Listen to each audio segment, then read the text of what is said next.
एक पुस्तक आहे, ज्या पुस्तकाचं नाव physics and chemistry of human body नावाचं आहे. त्याच्यामध्ये सगळे परदेशी शास्त्रज्ञ आहेत.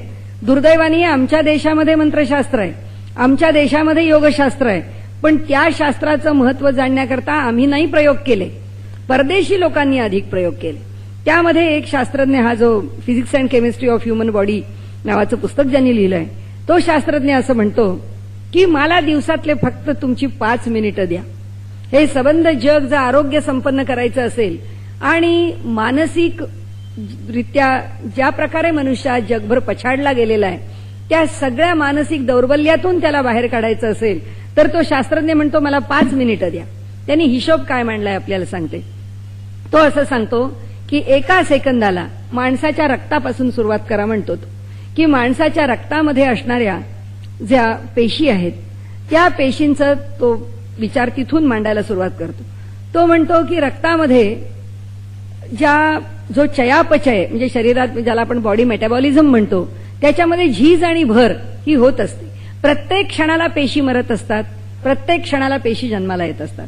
त्यांनी सांगितलं रक्तांच्या पेशीपासून सुरुवात करू. रक्तातल्या पेशी ज्या आहेत त्या रक्तातल्या पेशी दर सेकंदाला 30 लक्ष पेशी मरत असतात आणि 30 लक्ष पेशी नव्याने जन्माला येतात. या सबंध दिवसामध्ये ह्या पद्धतीने त्या पेशींच्या पातळीवरती झीज भर होत असते.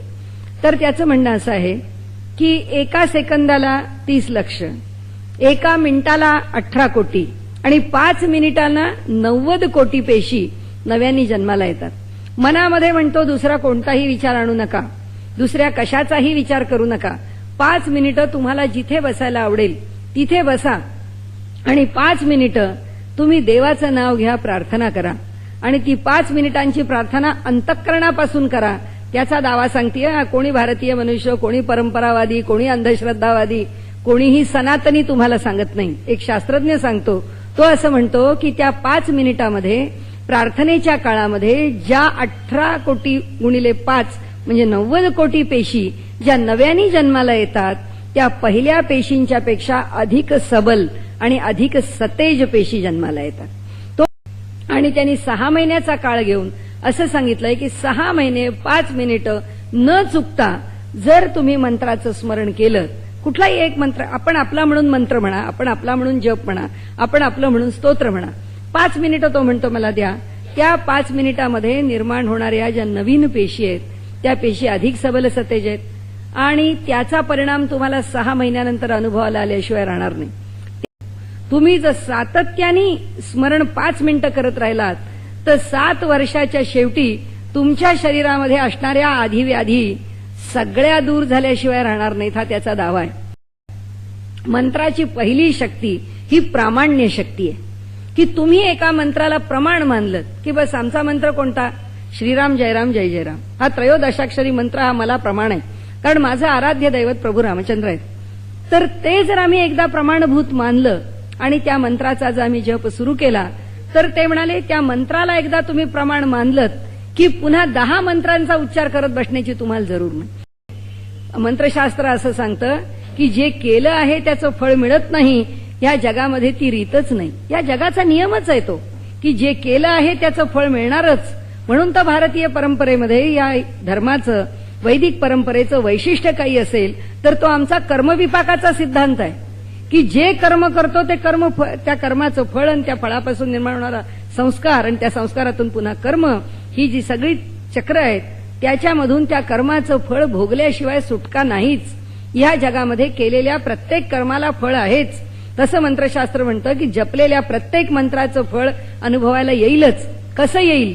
केवळ मंत्र जपला फळ मिळालं नाही म्हणाले, एकाच एक प्रमाण नाहीच. आणि म्हणून त्यांनी असं म्हटलंय की फलिनी नुसती शक्ती नाही तर ती बहुनी शक्ती आहे. की जसं एक बीज पेरलं तर त्याला शेकडो बीज येतात.